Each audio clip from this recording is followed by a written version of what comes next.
Canada के प्रधानमंत्री की हरकतों के बाद अब भारत ने कड़ा रुख अपनाया है और उसको बरकरार भी रखा है।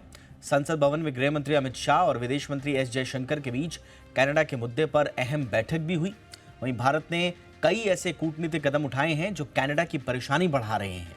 भारत ने कनाडा के लोगों के लिए वीजा सर्विस को निलंबित कर दिया है। अगले आदेश तक कनाडा के लोगों को भारत का वीजा नहीं मिलेगा और भारत ने इसके पीछे की वाजिब वजहें भी बताई हैं। आज विदेश मंत्रालय के प्रवक्ता अरिंदम बागची ने बाकायदा प्रेस कॉन्फ्रेंस करी और उसमें साफ तौर पर कहा कि जब हमारे उच्चायोग में, जब हमारे वाणिज्यिक दूतावास में, जब लोगों की सुरक्षा ही सुनिश्चित नहीं हो पा रही है, हमारे अधिकारियों की सुरक्षा खतरे में है, तो फिर हम कामकाज कैसे करें। इसलिए मौजूदा हालात में हम काम नहीं कर सकते और इसमें वीजा एप्लीकेशंस को एंटरटेन करना भी शामिल है। इसीलिए भारत ने कनाडा के वीजा एप्लीकेशंस को एंटरटेन करना बंद कर दिया है। फिलहाल ये अगले आदेश तक बंद रहेंगे। कनाडा में इसके अलावा जो भारतीय अधिकारियों की सुरक्षा का मसला है, भारत ने उसको भी प्रमुखता से उठाया है। कनाडा ने वैंकूवर में भारतीय दूतावास की सुरक्षा बढ़ा दी है और एक बार फिर से दोहराया है कि हम अपने अधिकारियों की सुरक्षा करेंगे।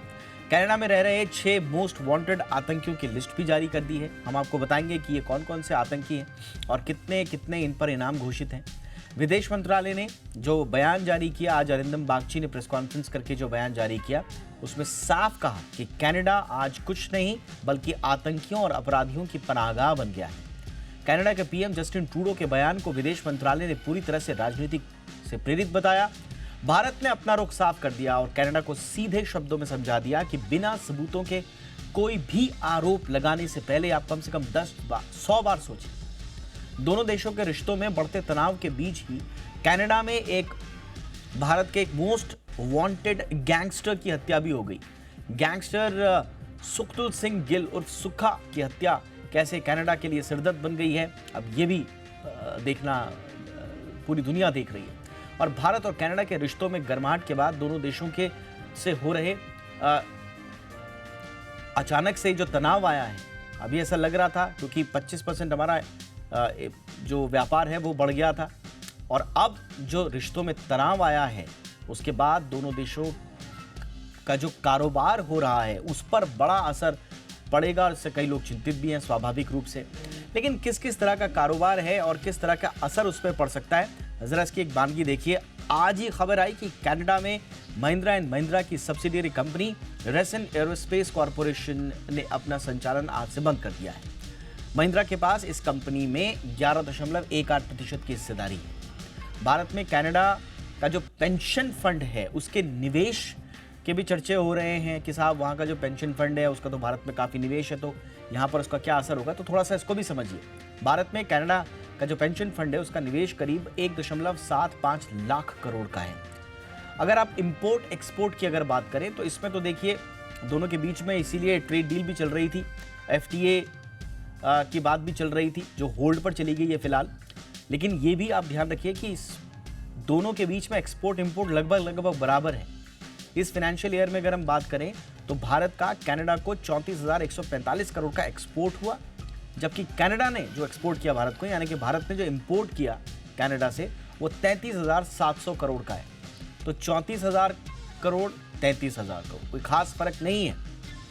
भारत कनाडा को फार्मा, सॉफ्टवेयर, ज्वेलरी का एक्सपोर्ट करता है, वहीं कनाडा से कोयला, कोक, फर्टिलाइजर्स, दालें भारत आती हैं। कनाडा में कई भारतीय कंपनियां कारोबार करती हैं, इसमें सन फार्मा है, सिप्ला है, डॉक्टर रेड्डीज है, TCS है, इन्फोसिस है, विप्रो है, क्वेस्कॉप है, कई हैं, तेजस नेटवर्क जैसी बड़ी कंपनियां इसमें शामिल हैं। और कनाडा पेंशन फंड का निवेश और उसकी हिस्सेदारी कितनी और कहाँ है, थोड़ा सा ये भी समझिए कि कहाँ कनाडा पेंशन फंड का निवेश हो रखा है जो कंपनियां भारत में कारोबार कर रही हैं। इसमें अगर आप देखेंगे तो डिलीवरी की हिस्सेदारी में जो हिस्सेदारी है उसकी वो 6% की है और निवेश को अगर आप देखेंगे तो 1,878 करोड़ रुपए का है। इसके अलावा पेटीएम में भी उनका निवेश है। पेटीएम में हिस्सेदारी जो है वो 1.76% की है, कोई खास नहीं है, लेकिन फिर भी हम आपकी जानकारी के लिए बता रहे हैं कि टोटल निवेश की अगर हम बात करेंगे पेटीएम में तो 773 करोड़ का है कनाडा पेंशन फंड का। इंडस टावर्स कंपनी की कनाडा में जो हिस्सेदारी है वहाँ की वो 2.18% है और ये टोटल अगर आप इसको पैसों के टर्म में देखेंगे तो 1085 करोड़ के आसपास की है। जोमेटो में अगर आप हिस्सेदारी देखेंगे तो 2.97% है और निवेश अगर आप इन टर्म्स ऑफ मनी देखेंगे तो 2078 करोड़ के आसपास का है। नायका में भी है 1.47 के आसपास की हिस्सेदारी है, 625 करोड़ का ये निवेश है और कोटक महिंद्रा बैंक में जो हिस्सेदारी है पेंशन फंड की वो 2.68 करोड़ है, जबकि निवेश अगर आप इन टर्म्स ऑफ मनी देखें तो 9,582 करोड़ का है। आईटी सेक्टर की कंपनी विप्रो में भी जो हिस्सेदारी है वो 1% से कम है, निवेश 99 करोड़ के आसपास का है। इन्फोसिस में भी थोड़ा बहुत है इनका 180 करोड़ के आसपास, 1% से भी कम। थोड़ा बहुत आईसीआईसीआई बैंक में भी होगा, 1% भी नहीं होगा मेरे ख्याल से, पूरा लगभग 80-83 करोड़ के आसपास है। तो ये तो रहा उनका जो निवेश है, कनाडा पेंशन फंड का जो निवेश है। अब इसका आकलन कैसे होगा, कारोबारी रिश्ते कैसे आगे बढ़ेंगे, देखिए इसका तो आकलन दोनों पक्षों ने किया होगा और ख़ास तौर से भारत ने, क्योंकि जो जवाब दिया है भारत ने वो इन व्यापारिक रिश्तों के मद्देनज़र दिया हुआ होगा। तो पूरी कैलकुलेशंस हुई होंगी, डिप्लोमेसी में सारी चीज़ें देखी जाती है, द्विपक्षीय संबंध देखे जाते हैं, द्विपक्षीय व्यापार देखा जाता है, सेंटिमेंट्स देखे जाते हैं, पीपल टू पीपल कनेक्ट देखा जाता है, तब जाके कोई छोटे से छोटा बयान दिया जाता है। इसलिए भारत ने सब कुछ कैलकुलेट किया हुआ होगा और जिस समय भारत को ये लगा होगा कि भारत की संप्रभुता, एकता, अखंडता पर छींटाकशी कोई नहीं कर सकता, उसके लिए हमें इस तरह के बयान देने ज़रूरी हैं, तब जाकर भारत ने अपनी तरफ से ये बयान दिए हैं। और ये समझिए आप कि ये बहुत स्ट्रॉन्ग बयान है। राजनयिकों को निष्कासित कर देना, चलो वहाँ की उसकी तो शुरुआत कनाडा ने की, उसका तो हमने सिर्फ उसको एक जवाब दिया, लेकिन वीज़ा सर्विसेज को रद्द कर देना ये बड़ा स्टेप है। इसके अलावा भी बहुत सारी बातें अभी चल रही हैं जो धीरे धीरे छनकर आएंगी, लेकिन 2 टूक कह दिया। भारत कनाडा के तनाव को लेकर थोड़ा और अपडेट ये है इस बीच में कि विदेश मंत्रालय ने कनाडा में रहने वाले भारतीयों को सावधान रहने की सलाह दी है। अब कनाडा भी कह रहा था ज़बरदस्ती कि साहब आप वहाँ एडवाइजरी जारी कर रहे हैं, आपकी फलाना जगहों पर न जाएं, नॉर्थ ईस्ट के कुछ स्टेट की बात कर रहे हैं, इधर जम्मू कश्मीर की बात कर रहे हैं। तो भारत ने भी कह दिया और भारत को तो खुली धमकियाँ मिल रही हैं वहाँ पर, भारतीय नागरिकों को खुली धमकी दी जा रही है वहाँ पर कि आप ये छोड़िए, ये कनाडा में सिर्फ खालिस्तानी रहेंगे और अगर आप यहाँ छोड़कर नहीं जाते हैं तो फिर हम आप पर हमला करेंगे। हमारे राजनयिकों के पोस्टर्स लगाए गए हैं वहाँ पर गुरुद्वारों के बाहर, असैसिनेशन जैसे शब्दों का खुलेआम इस्तेमाल हो रहा है और उसके बावजूद अगर कार्रवाई नहीं होती तो भारत की तरफ से ये रिएक्शन स्वाभाविक था और बिल्कुल टिट फॉर टैट जैसे कहा जा रहा है, ये टर्म जो इस्तेमाल हो रहा है सब जगह, ये बिल्कुल एप्ट टर्मिनोलॉजी है। भारतीय जांच एजेंसी एनआईए ने भी भारत में सक्रिय जो जितने भी खालिस्तानी आतंकवादी हैं उन पर कार्रवाई तेज कर दी है इधर भारत में भी। और साथ ही साथ एनआईए ने प्रतिबंधित आतंकी बब्बर खालसा इंटरनेशनल के 5 सदस्यों की गिरफ्तारी की सूचना देने वालों को नकद इनाम देने की घोषणा भी की है। इसमें हरविंदर सिंह सद्दू है उर्फ रिंदा, इन पर 10 लाख का इनाम है इस आतंकवादी पर। लखबीर सिंह संधू उर्फ लांडा पर 10 लाख रुपए का इनाम है। परमिंदर सिंह खैरा है, इस पर इसको पट्टू के नाम से भी जाना जाता है, इस पर 5 लाख रुपए का इनाम है। सतनाम सिंह उर्फ सतबीर सिंह, इस पर 5 लाख रुपए का इनाम है। यादविंदर सिंह उर्फ यद्दा पर 5 लाख रुपए का इनाम की घोषणा की है। और इन सभी की जानकारी दिल्ली या चंडीगढ़ में एनआईए के जो दफ्तर हैं वहां पर दी जा सकती है और ये घोषित कर दिया गया है।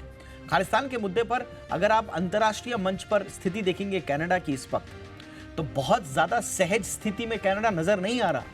ट्रूडो साहब ने आनंद फानंद में बोल तो दिया अपनी घरेलू राजनीति को बचाने के चक्कर में, लेकिन संभवतः उन्होंने भी ऐसे रिएक्शन की कल्पना नहीं की होगी जिस तरह का रिएक्शन भारत की तरफ से आया है। और जब वो अपने I5 जो कि कनाडा के क्लोजेस्ट अलाय कहे जाते हैं, इसमें ऑस्ट्रेलिया है, इसमें यूके है, इसमें अमेरिका शामिल है, जब इनके पास गए तो वहां से भी नपे तुले से बयान आ रहे हैं। कोई ठोस आश्वासन नहीं मिल रहा है कनाडा को कि सब उसके साथ खड़े हैं और भारत के खिलाफ कोई लामबंदी कर दी गई हो, ऐसा बिल्कुल नहीं है। ज्यादातर देश खालिस्तान के मुद्दे पर भारत को घेरने की कोशिश करने वाले कनाडा से बचते दिख रहे हैं। अब कनाडा की जो बात हुई है अमेरिका, ऑस्ट्रेलिया और यूके से जरूर हुई है, लेकिन जैसा मैंने आपको बताया कि जो नपे तुले बयान आते हैं और जो एक तरह से जो अलायंस होते हैं उनके जो आते हैं, स्वाभाविक रूप से जो बयान आने अपेक्षित थे उसी तरह के बयान आए हैं। तो कुल मिला के कनाडा इस वक्त अपने प्रधानमंत्री जस्टिन ट्रूडो की वजह से घिरा हुआ नजर आ रहा है। ट्रूडो साहब की घरेलू राजनीति है, उनका व्यक्तिगत ईगो है, क्या है, क्योंकि अपने देश में तो खुद उनसे सबूत मांगे जा रहे हैं कि साहब आपने भारत के खिलाफ इतनी बड़ी बात कह दी अपनी पार्लियामेंट में, तो सबूत तो दीजिए। भारत के आपने कहा कि साहब, जिसको भारत ने आज स्वीकार किया कि हाँ, ट्रूडो साहब ने प्रधानमंत्री नरेंद्र मोदी के सामने इस मसले को उठाया था और प्रधानमंत्री मोदी ने तुरंत खारिज भी कर दिया था, लेकिन ये बयान देने से पहले भी कोई सबूत नहीं दिए। फिर आप कनाडा जाते हैं, वहां की संसद में बयान देते हैं, उसके बाद भी आप कोई सबूत नहीं दे रहे हैं। तो फिर बिना सबूत के इतना बड़ा अनर्गल प्रलाप करने का मतलब क्या था, ये सब की समझ से परे है। बातचीत करने के लिए दो खास मेहमान इस वक्त हमारे साथ हैं एम्बेसडर मंजीव पुरी सर, जो कि पूर्व राजनयिक हैं। एम्बेसडर पुरी, बहुत बहुत स्वागत है सर आपका।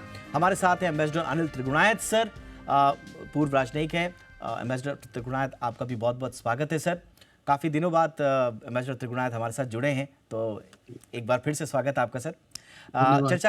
चर्चा की शुरुआत में एम्बेसडर पुरी से करना चाहूँगा। सर, आज जो भारत ने बाकायदा प्रेस कॉन्फ्रेंस करके जिन शब्दावलियों का इस्तेमाल किया, जो स्टेटमेंट्स दिए हैं, वो लाउड एंड क्लियर हैं सर। कनाडा को अब समझ में आ रहा होगा कि उन्होंने क्या कर दिया। दीपक जी, धन्यवाद। देखिए, हमारे स्टेटमेंट लाउड एंड क्लियर है और कोई भी कनाडा की तरफ से अगर विशेषज्ञ इसको देख रहा होता, वो एक्सपेक्ट करता कि इंडिया की तरफ से टफ स्टैंड हो। इसमें कोई शक की बात नहीं।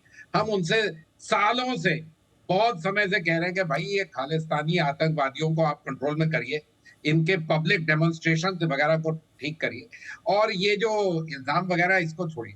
देखिए दीपक जी, मैं आपको इतना कहूँ, इल्जाम, ये सब चीजें, मर्डर्स वगैरह ये होती हैं देशों के बीच में, जिसको कहते हैं खेल भी होते हैं, लेकिन उनके तौर तरीके हैं, उनको किस तरह सुलझाया जाता है। गवर्नमेंट टू गवर्नमेंट कॉन्टैक्ट्स होते हैं, ऑफिशियल लेवल इंटरेक्शन होती है, थर्ड पार्टी से होती है, बहुत सारी चीजें होती हैं। कनाडा सबको कहता है कि वो चाहता है कि दुनिया में रूल्स बेस्ड इंटरेक्शन हो, लेकिन रूल्स बेस्ड में कहाँ लिखा है कि आप अपने पार्लियामेंट में खड़े होके एक अच्छे फ्रेंडली कंट्री, डेमोक्रेटिक कंट्री जो आपके साथ G20 का मेंबर है, उस कंट्री के बारे में आप इस तरह बोलिएगा? बताइए। वो आपने बहुत अच्छी तरह कहा, डोमेस्टिक पॉलिटिकल कंसिडरेशन। देखिए, हम लोग सब मानते हैं कि डोमेस्टिक पॉलिटिकल कंसिडरेशन जो है वो हर चीज को ट्रम्प करती है, लेकिन आप ये भी समझ लीजिएगा कि आपको ये ट्रम्प मिलेगा, इस कार्ड का फायदा मिलेगा, ये नहीं मुझे पता, क्योंकि मुझे तो ऐसा लगता है कि उन्होंने जो किया, अपने ही नियम, रूल्स बेस्ड ऑर्डर की उल्लंघन की, उसके नतीजे होंगे, और ये नतीजे उनके लिए अच्छे हो ना हो, ये भी नहीं मैं समझता कि बहुत अच्छे होंगे, लेकिन कनाडा को उन्होंने बिना किसी वजह एक कटघरे में खड़ा कर दिया। इसके लिए मैं मानता हूं कि कनाडा की जो पॉपुलेशन है वो भी ट्रूडो जी को सामने जरूर पेश करेंगे। एब्सोल्युटली। त्रिगुणायत सर, आप किस तरह से देख रहे हैं इस वक्त सिचुएशन को? क्या ये एक्सपेक्ट किया होगा, ये इस तरह का रुख? मुझे नहीं याद पड़ता कि हमने किसी कंट्री के खिलाफ, अपार्ट फ्रॉम पाकिस्तान, स्वाभाविक है पाकिस्तान तो डिज़र्व भी करता है और हमने उसको हर मोर्चे, हर मंच पर घेरने में कोई कोताही भी नहीं बरती और बरतनी चाहिए भी नहीं, लेकिन सेफ हेवन फॉर टेररिस्ट, इस तरह के शब्दों का इस्तेमाल करना, वीज़ा पर रोक लगा देना, और अब ये कहना साहब कि आपके राजनयिक हमारे यहाँ ज़्यादा हो गए, ज़रा इन पर भी ध्यान दीजिए, ये किसी G20 के हमारे साझेदार देश के लिए हमने इस्तेमाल किया हो, ऐसा कभी कोई उदाहरण पहले मिलता नहीं है सर। ये एक्सपेक्ट किया होगा कनाडा ने कि भारत इस तरह से आक्रामक होकर अपनी बात रखेगा, जो बात उन्होंने शुरुआत करी? देखिए दीपक जी, जैसा अम्बेसडर पुरी साहब ने कहा, बिल्कुल सही बताया इस बारे में, लेकिन एक बात और मैं कहना चाहता हूं कि प्राइम मिनिस्टर ट्रूडो हूं या भी जस्टिन ट्रूडो या इनके पिताजी रहे हों पियरे ट्रूडो, इन दोनों के ही समय पे हमने देखा है कि ये जो खालिस्तानी सेपरेटिस्ट और एक्सट्रीमिस्ट और टेररिस्ट काइंड ऑफ जो ग्रुप्स हैं, उनको बड़ा बढ़ावा मिला है पॉलिटिकली। और इस वक्त में जो उन्होंने किया, चाहे वो किसी भी कारण से किया हो, मैं तो समझता हूँ कि डोमेस्टिक अगर रीजंस है तो इतना बड़ा कदम लेना जो उनके लिए ठीक नहीं था, क्योंकि अगर एविडेंस है आपके पास में तो आप शेयर करिए। तो भारत के अभी प्रधानमंत्री के टाइम पे जब मीटिंग हुई तब भी कहा गया, आज आपने देखा हमारे जो स्पोक्समैन है उन्होंने भी कहा कि अगर आपके पास कोई सबूत है हमें दीजिए, हम देखेंगे उसको। तो बिना किसी सबूत के जब वहां के अपोजिशन लीडर, वहां के पार्लियामेंटेरियंस उनसे क्वेश्चन कर रहे हैं कि भाई आपने बताई है ये बात, लेकिन इसका कोई सबूत नहीं दिया कि क्या है, तो फैक्ट्स तो बताइए सीधा। इसी तरह उनके जो मित्र हैं दूसरे G7 के, वो हमारे भी मित्र अच्छे हैं, तो उन कंट्रीज के साथ में जब वो जाएंगे, या फाइव आइज के कंट्रीज हैं वो भी सब हमारे अच्छे मित्र हैं, तो उनके पास जाकर के अगर वो ये बोलेंगे कि साहब इस तरह की बात इंडिया ने की है, तो वो भी ये कहेंगे प्रूफ दीजिए। तो भले ही एक तरह से वो कहें कंसर्न है और जो परपिट्रेटर्स हैं उनको जस्टिस करना चाहिए, उनके खिलाफ ये सब बातें, तो ये तो सही है, they should be brought to the book. तो भारत भी तो यही कहता है, क्योंकि सारी दुनिया में सबसे ज्यादा टेररिज्म का मुकाबला भारत ने किया है। अब पाकिस्तान से हो या सपोर्टेड चीन की तरफ से हो, या अब कनाडा भी उसी श्रेणी में आ गया है। तो इस तरह की जब बातें हो रही हैं तो नेचुरली ये सिचुएशन तो आएगी कि जब भारत रेसिप्रोकेट करेगा। जहां तक बात है कि ये डिप्लोमेट्स की, नंबर डिप्लोमेट्स की, देखिए क्लियर अंडरस्टैंडिंग होती है दो मुल्कों के बीच में कि आपके कितने डिप्लोमेट्स होंगे, उनका क्या रैंक होगा और कितने रह सकते हैं कंट्री में। और रिटन अंडरस्टैंडिंग ये होती है कि अगर हम आपके 5 डिप्लोमेट रखते हैं, हमारे 5 डिप्लोमेट रहेंगे, लेकिन अगर आप मान लीजिए हमने आपको 10 रखने दिए, तो हम अपने 5 कभी भी पोस्ट कर सकते हैं आगे। लेकिन भारत के जितने डिप्लोमेट हैं उतने ही आप पैरिटी चाहिए उनको। तो ये बात बिल्कुल सही है, ये एक अभी तक चला आ रहा था, कई दोस्तों में आप इस तरह से छोड़ देते हैं, नहीं कहते हैं, लेकिन जब सिचुएशन पॉलिटिकल रिलेशंस खराब हो जाते हैं तो नेचुरली है कि ये एक नेचुरल स्टेप है कि आप अपने डिप्लोमेटिक मिशन को प्रून करिए और उस लेवल पे लाइए जिसपे कि हमारा डिप्लोमेटिक मिशन वहां पर है। दूसरी चीज ये है कि हमारे डिप्लोमेट्स को वहां पर इतना खतरा है, सबको पता है कि किस तरह से गुरुद्वारों के सामने ये पन्नू और इन सब ने किस तरह के थ्रेट्स दिए हुए हैं, कम्युनिटी को भी थ्रेट दिया हुआ है। तो इस तरह की सिचुएशन में जब आपको लग रहा है तो नेचुरली आपके पास में जो वीजा ऑफिसर्स होते हैं वो सबसे ज्यादा वल्नरेबल होते हैं बाहर में, और उनको अगर वीजा देते रहेंगे तो हो सकता है कि टेररिस्ट ग्रुप फिर से यहाँ आ जाए। हम लोग पहले देख चुके हैं, भारत में इस तरह की बातें हुई हैं। तो जो मिस्टर ट्रूडो हैं उन्होंने कोई कसर नहीं छोड़ी है जी। भारत को, एक तरह से मैं कहूँगा अपनी जो हॉस्पिटैलिटी थी उसको अब्यूज करने की। देखिए जब पिछली बार जब बायलैटरल विजिट में आए तो वो जी। एक अपने साथ एक साहब को ले आए जो कि एक्सट्रीमिस्ट है, भारत के खिलाफ बातें करते हैं, तो ये एक गलत उन्होंने किया। इस बार भी जब उनको बुलाया गया तो इस बार भी आने के बाद में उन्होंने जिस तरह के बयान दिए, तो अगर और जाने के बाद तुरंत अगर उनके पास था कोई एविडेंस तो बात करते नहीं, लेकिन फिर जाकर के उन्होंने एस्केलेट किया। जब कोई चीज प्रूफ भी नहीं है, किसी चीज का एविडेंस नहीं है आपके पास में, उसके बाद आप एक्शन ले लेते हैं, आप भारत के डिप्लोमेट को बाहर निकाल देते हैं, फिर आप एक्सपेक्ट करेंगे कि कोई रिएक्शन नहीं होगा। तो एब्सोल्युटली। ये बिल्कुल एक नेचुरल सी बात है, और मैं समझता हूँ कि कनाडा के साथ जिस तरह की एटलीस्ट ट्रूडो की गवर्नमेंट के टाइम पे हम लोगों को ये देखना पड़ेगा, एक तो चौकन्ना रहना पड़ेगा, क्योंकि सिचुएशन ये है कि जैसा आप देख रहे हैं कि कनाडा में काफी कुछ फैल रहा है लोगों के खिलाफ, हिंदुस्तान के खिलाफ जिस तरह की बयानबाजी हो रही है, चाहे वो गुरमीत सिंह हो या दूसरे और मिलिटेंट ग्रुप्स हो। और ये सोच लीजिए कि सिख्स जो है हिंदुस्तान का एक सिरमौर है, एक प्राउड लोग हैं, चाहे वो यहाँ एब्सोल्युटली। रहें चाहे कनाडा में रहें। ये एक एब्सोल्युटली। बहुत थोड़े से लोग होते हैं जो इस तरह की हरकतें करते हैं और और उसी पे उसमें भी जिंदा डील रहते हैं, करने का तरीका लेकिन देखिए सर, वो मैं इस मैं पे मैं जो सर्वाइव कह कर रहा रहे था हैं कि क्योंकि five eyes, Trudeau. Absolutely sir, absolutely sir, absolutely. मैं जो कह रहा था, कल भी हम इस चीज़ को एनालाइज कर रहे थे कि आप देखिए कि आपके जो क्लोजेस्ट अलाय हैं उसमें यूके है, उसमें ऑस्ट्रेलिया भी है अपार्ट फ्रॉम कनाडा, और ये इन तीनों देशों में समानता ये है कि यूके से भी हमें खालिस्तानी आवाज़ें सेपरेटिस्ट की आवाज़ें उठती हुई दिखाई दी हैं, और ऑस्ट्रेलिया में भी बीते कुछ समय से वहाँ पर ये इस तरह की हरकतें बढ़ी हैं। लेकिन दोनों के प्रीमियर्स ने जिस मेजॉरिटी से बात की है भारतीय काउंटर पार्ट्स के साथ, और इस मुद्दे को समझा है भारतीय नज़रिए से भी, और अपने यहाँ से जो आश्वासन आया है, ऑस्ट्रेलियन प्रधानमंत्री से कल एक पत्रकार ने पूछा कि साहब आप तो मोदी साहब को बॉस कहते थे, आप बताइए उनके खिलाफ तो जो है कनाडा के पीएम ये बोल रहे हैं। तो उन्होंने कहा कि chill out please, chill out. वो उन्होंने अपनी भाषा में समझाया और कहा कि किस तरह से तो एक मेच्योरिटी जो सेम सिचुएशन वाले देश दिखा रहे हैं कनाडा में ट्रूडो की ऐसी क्या मजबूरी है सर कि ये मेच्योरिटी उनमें नहीं दिख रही? दीपक जी, ये सब मैं इसको जरा थोड़े डिफरेंटली, देखिए आपने जो कहा ऑस्ट्रेलियन प्राइम मिनिस्टर वगैरह के बारे में, लेकिन फैक्ट तो ये है कि उनके कंट्रीज ने स्टेटमेंट इशू किए हैं। हाँ, वो नपे तुले स्टेटमेंट हैं जिस तरह आपने खुद कहा, लेकिन क्या ये आगे होता है वगैरह ये नहीं मुझे पता। मैं तो ये सिर्फ मानता हूँ कि ये जस्टिन ट्रूडो जी ने सिर्फ कनाडा को विज़ावी भारत एक कटकड़े में नहीं खड़ा कर दिया, ये पूरे पूरे फाइव आइज को वहां पर खड़ा कर दिया, क्योंकि उनकी जो रिलेशनशिप है उनके साथ काफी घनी। लेकिन क्यों उन्होंने किया, आपने खुद एक्सप्लेन किया कि डोमेस्टिक पॉलिटिकल कंपल्शन, मुझे तो सिर्फ यही लगती है और कोई चीज जिसको कहते हैं वो स्क्वायर अप नहीं हो। अब डोमेस्टिक पॉलिटिकल कंपल्शन में आपको इतना आगे चला जाए कि आप ये भूल जाए कि आप कनाडा के प्राइम मिनिस्टर हैं, कनाडा के हक आपके लिए इंपॉर्टेंट है। अरे यार, कुर्सी तो हर एक को पसंद है, लेकिन इतना ज्यादा आगे चले जाए और आपकी कुर्सी बचेगी नहीं बचेगी। जो वहां पर माहौल है, जो उनके पोल नंबर्स है, वो तो लगता है कि वैसे नहीं। तो आपने बहुत अच्छा वर्ड यूज किया, मेच्योरिटी। अब देखिए, गेम्स वो कंट्रीज एक दूसरे के साथ प्ले करते हैं, लेकिन गेम्स के लिए भी रूल्स होते हैं और वो रूल्स पे पाबंद रहना चाहिए, ये बहुत इंपॉर्टेंट है। और इसमें कोई शक नहीं कि ट्रूडो साहब इससे हद को पार कर गए। उनका नतीजा अपने आप उनके लिए होगा, उनके एलाइज के लिए भी होगा, सबके लिए होगा। लेकिन कनाडा का इसमें मुझे कोई फायदा बिल्कुल नहीं नजर आता। का इस्तेमाल मैंने सर इसलिए किया, ये सिर्फ ये नहीं है कि आपने अपने देश में गए, आपने अपनी संसद में, आप देखिए आपने मंच कौन सा इस्तेमाल किया। आपके एलिगेशंस आए हैं जो कि इतने ट्रबलिंग हैं, अनप्रेसिडेंटेड हैं, वो इसलिए हैं क्योंकि आप G20 जैसे देश का G20 जैसे मंच का इस्तेमाल कर रहे हैं। आप इस तरह के एलिगेशंस में आप एक्स्ट्रा टेरिटोरियल किलिंग्स का आरोप लगा रहे हैं ऐसे मंच में जहां पर पूरी दुनिया को जो है साथ लाने की बात की जा रही है।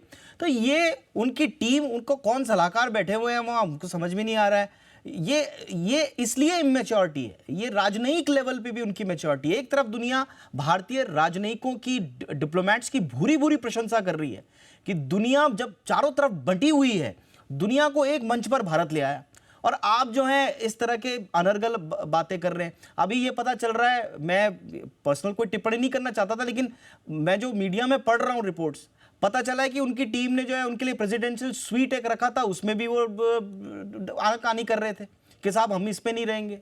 फिर वो दीपक, ये देखिए, मैं आप ना बड़ा सीरियस यहाँ पर विश्लेषण कर रहे हो, बहुत अच्छा कर रहे हैं, लेकिन ये वाले जो है ना टिप्पणियां, ये कंट्रीज के साथ जो होता है, ये कोई बहुत डिफरेंट स्टाइल से ये चीजें होती है। और कौन प्रेसिडेंट कौन से कमरे में रहता है, ये तो वैसे किसी को पता भी नहीं।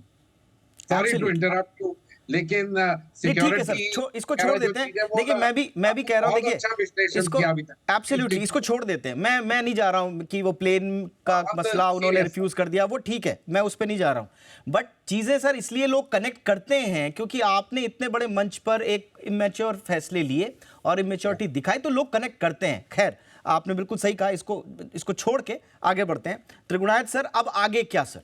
अब आगे क्या? अब ये मामला कहां जाकर खत्म होगा? ये जो बात अब निकल चुकी है, ये कितनी दूर तक जाएगी? देखिए, दूर क्या, शुरुआत तो उन्होंने की है, और अगर वो इसको इसी तरह से बढ़ाते रहेंगे, या हालांकि एक स्टेटमेंट उन्होंने दिया है कि वो भारत को प्रवोक नहीं करना चाहते हैं, तो उन्हीं को कुछ कदम ऐसे लेने पड़ेंगे जिससे लगे कि जो सिचुएशन को वो इम्प्रूव करना चाहते हैं। अगर वो नहीं चाहते हैं वैसा, तो फिर सिचुएशन खराब ही रहेगी। At least government to government level पे कोई मुझे इम्प्रूवमेंट होते हुए इमीडिएट शॉर्ट टर्म में नहीं दिखता है।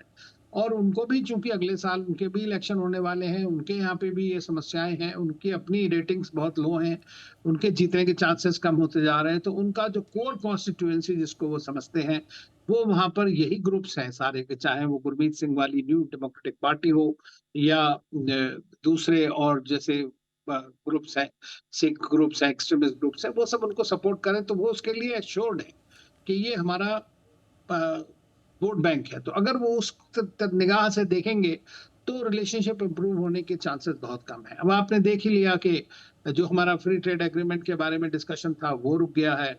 जो अभी वीजा और वो कम हो गया, डिप्लोमेट्स कम हो जाएंगे, तो एक तरह से जो डेवलपमेंटल असिस्टेंस और प्रोजेक्ट्स होते हैं बहुत सारे, उसके ऊपर भी इम्पैक्ट पड़ सकता है।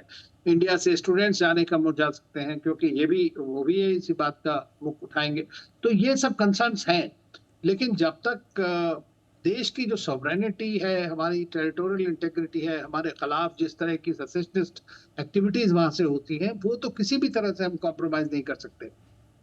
एब्सोल्युटली। और देखिए ये अब बहुत अच्छा होता कि डिप्लोमेटिक स्तर पर ही इस तरह की बातें डिस्कस होती और उनका समाधान निकाला जाता। मैं अभी भी उम्मीद ये कर रहा हूँ कि दोनों कंट्रीज़ के बीच में डिप्लोमेटिक चैनल्स अपनी अपनी तरफ से अच्छी बिना किसी पॉलिटिकल प्रेशर के अपनी मेचॉरिटी से इस बात को सुलझा रहे होंगे और ये किस तरह से मसला अंत तो गत्वा एक सही मोड़ पर आए, हम सब तो यही उम्मीद कर सकते हैं। फिलहाल बहुत बहुत शुक्रिया आप दोनों का वक्त निकालने के लिए। Ambassador Puri, thank you so much sir. Ambassador Trigunayat, बहुत बहुत शुक्रिया सर, आपका वक्त निकाला आपने। ये थी आज की हमारी कवर स्टोरी।